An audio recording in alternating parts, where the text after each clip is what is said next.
Our first reading tells the story from Exodus of this great moment of theophany, a fancy word for God revealing himself to his people. And in this moment, this encounter, this revelation, which is an extraordinary key and moment in the history of salvation, God intervenes.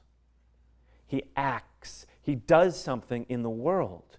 And he invites Moses into this great mission, this great plan of salvation.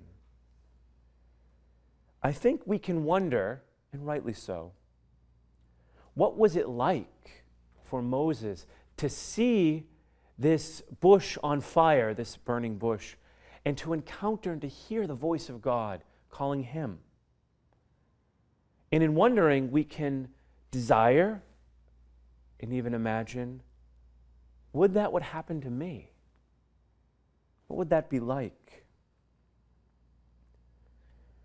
Certainly, Moses observing and noticing this flame, this fire in this bush is extraordinary because it's not consumed.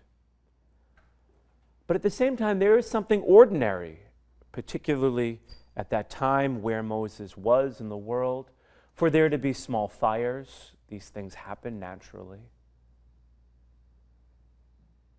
But Moses is curious, and even more than curious, he's drawn to this fire, and he goes.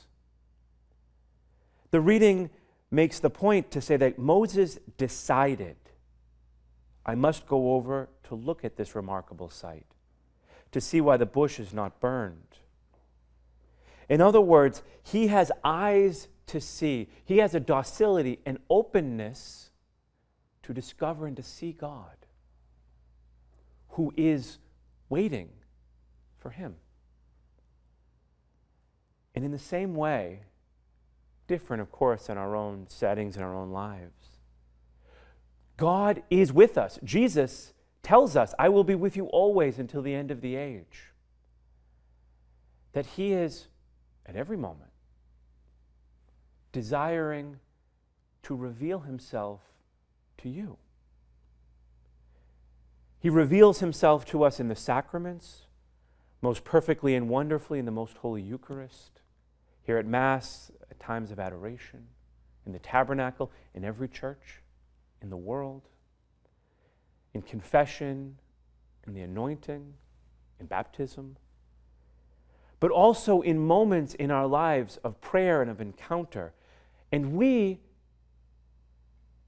do we see him?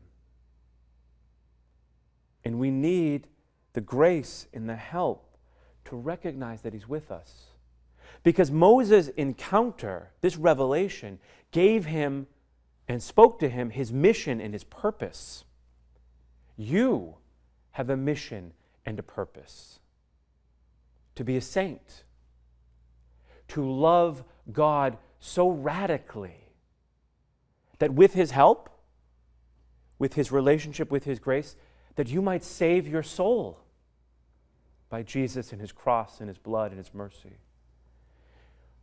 We're called to love our neighbor so radically that you too might be an instrument of saving their soul. Moses was not sure yet the great mission that God would have for him, but it was and is extraordinary. God has a mission for you. Whether we're young or old, whether we're weak or strong, whether we're healthy or sick, that even now we can begin and always to love him and to love our neighbor, and by his grace to be the saint he calls us to be.